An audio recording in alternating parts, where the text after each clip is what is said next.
Assalamualaikum warahmatullahi wabarakatuh. Sahabat channel Kisah Penuh Hikmah. Kisah yang akan kami hadirkan kali ini akan mengajak kita untuk merenung dan memperdalam makna kehidupan. Dalam kisah kali ini, kita akan menyimak kisah putra Harun al-Rasyid yang menolak kemewahan dan memilih hidup sederhana bersama pengasuhnya yang adalah seorang nenek tua. Kisah ini diceritakan oleh Abdullah bin Al-Faraj seperti yang tercatat di dalam buku Uyunul Hayat yang ditulis oleh Ibnul Jauzi. Perlu diketahui, Ibnul Jauzi merupakan seorang ahli fikih, sejarawan, ahli tata bahasa, ahli tafsir, pendakwah, dan seorang syekh yang merupakan tokoh penting di dalam berdirinya kota Baghdad dan pendakwah mazhab Hambali yang terkemuka di masanya.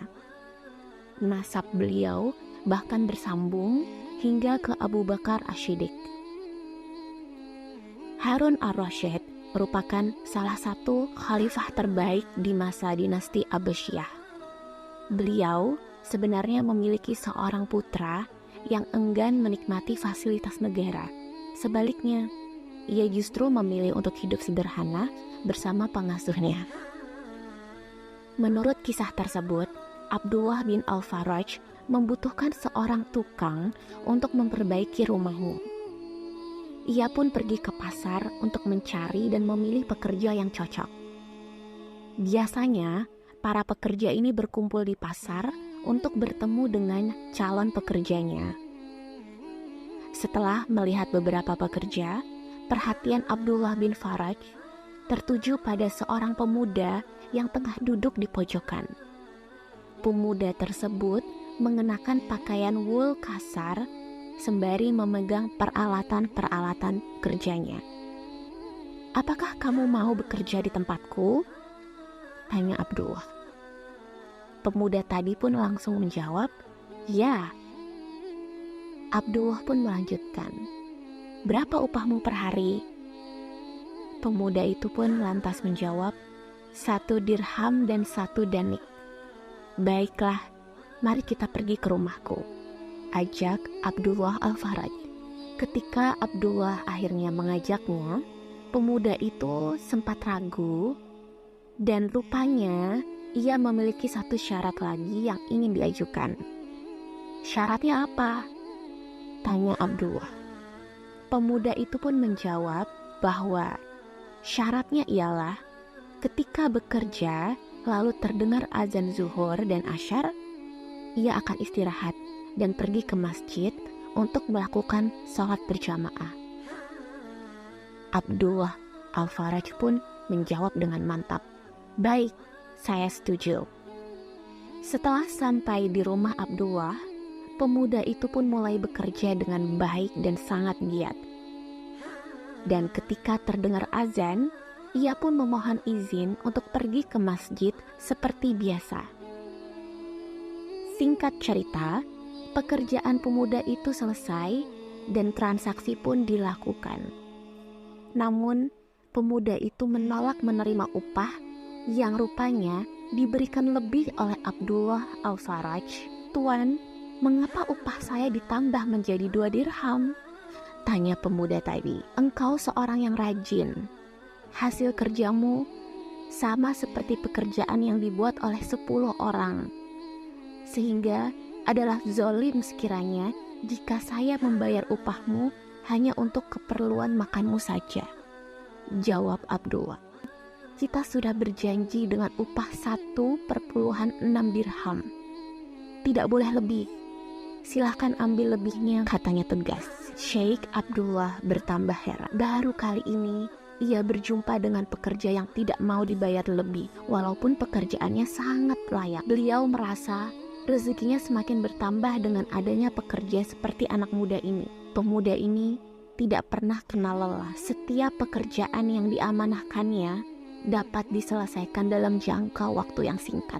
Sehinggalah setelah beberapa lama bekerja, tiba-tiba pada suatu hari pemuda itu tidak datang kembali bekerja. Hal ini menyebabkan Abdullah bertanya-tanya mengapa pemuda itu tidak datang. Sampai akhirnya Abdullah mengambil keputusan untuk mencari pemuda tersebut sendiri.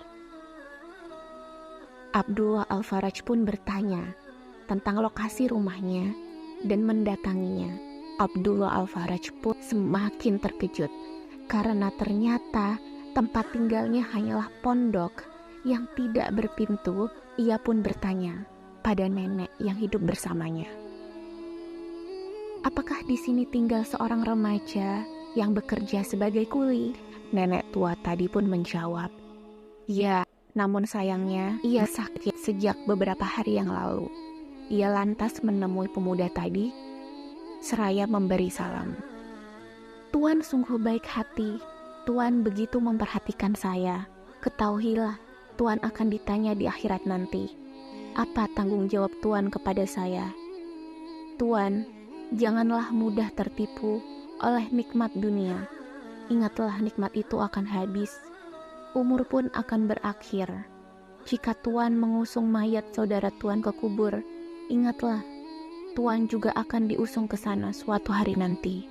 Suasana sedih itu membuat Abdullah menitikkan air mata. Nasihat anak muda ini sedikit banyak menyadarkan dirinya bahwa setiap yang hidup pasti akan menemui mati. Tuan, maukah Tuan berjanji jika roh saya telah berpisah dari tubuh ini, hendaklah Tuan sendiri yang memandikannya. Tuan kafankan mayat saya dengan jubah yang saya pakai ini. Sambungnya lagi, saya berjanji. Tapi kenapa aku tidak boleh mengafani mayatmu dengan kain kafan yang baru? Ujar Syekh Abdullah yang tidak dapat menahan isak tangisnya. Tuan, ketahuilah, orang yang masih hidup lebih memerlukan yang perlu daripada orang yang sudah mati. Di dalam suasana pilu, anak muda ini bahkan sempat berkata, Tuan, ambillah bungkusan dan serban ini untuk diberikan kepada tukang gali kubur nanti. Sementara mushaf dan cincin ini tolong sampaikan pada Khalifah Harun Ar-Rasyid. Sampai di sini, air mata Abdullah tidak dapat dibendung lagi. Anak muda itu berpesan kepada Amirul Mukminin, jangan sampai engkau mati di dalam kealfaan dan kemewahan dunia. Dan pergilah anak muda ini menemui Tuhannya yang dirindui selama ini. Setelah Abdullah menyempurnakan mayat anak muda ini, sebagaimana yang sebelumnya diwasiatkan padanya, Abdullah pun bersiap untuk menyampaikan wasiat yang kedua, yaitu menyerahkan barang anak muda ini kepada Khalifah Harun Ar-Rasyid. Wahai Amirul Mukminin, saya Abdullah ibnu Farad. Saya menerima wasiat dari seorang anak muda yang tidak saya kenali untuk menyerahkan barang ini kepada Tuan. Pemuda ini berpesan agar jangan sampai Tuan mati di dalam keadaan alfa dunia. Begitu sang Amirul Mukminin melihat mushaf dan cincin, tiba-tiba wajahnya berubah. Wahai Abdullah, ceritakan apa yang terjadi. Abdullah Al-Farad pun bertanya, wahai Amirul Mukminin, siapakah remaja itu sebenarnya? Sang khalifah pun menjawab, ia adalah anakku. Aku bertanya kembali, bagaimana hal ini bisa terjadi? Ketika aku diangkat menjadi khalifah, ia meninggalkan aku dan tidak mau menikmati harta dunia yang aku miliki sedikit pun juga. Ia adalah permata yang sangat mahal harganya. Aku menyerahkan cincin ini kepada ibunya. Ia dilahirkan sebelum aku menjabat sebagai seorang khalifah. Semenjak ibunya meninggal, aku tidak pernah lagi mendengar kabarnya, kecuali kabar yang telah engkau sampaikan kepadaku. Malam ini, keluarlah bersamaku menuju kuburan anakku. Manakala kami sampai di kuburan pemuda tadi, sang khalifah pun duduk di samping kuburan dan menangis terisak. Sampai ketika fajar terbit, kami pun terbangun dan kembali pulang.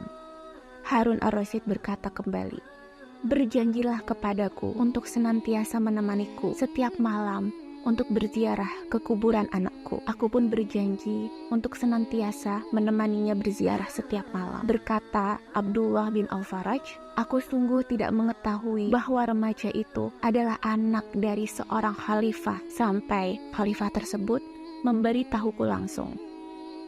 Berkata Abu Bakar Muhammad bin Al-Husain, dan sungguh telah mengabarkan kepadaku Abu Abdullah bin Mikhlad Al-Attar tentang berita Abdullah bin Al-Faraj. Disebutkan bahwa Khalifah Harun ar-Rasyid kemudian menawarkan harta yang sangat banyak kepada Abdullah Al-Faraj.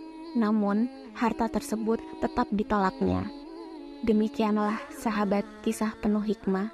Meskipun berasal dari keluarga yang kaya dan berkuasa, putra Harun ar-Rasyid tetap memilih hidup sederhana dan menunjukkan integritas dalam pekerjaannya. Ia tetap menunaikan kewajibannya dalam menjalankan ibadah dan memegang teguh nilai-nilai yang diyakininya. Kisah ini mengingatkan kita akan pentingnya hidup dengan penuh rendah hati dan berpegang pada prinsip-prinsip yang mulia. Wassalamualaikum warahmatullahi wabarakatuh.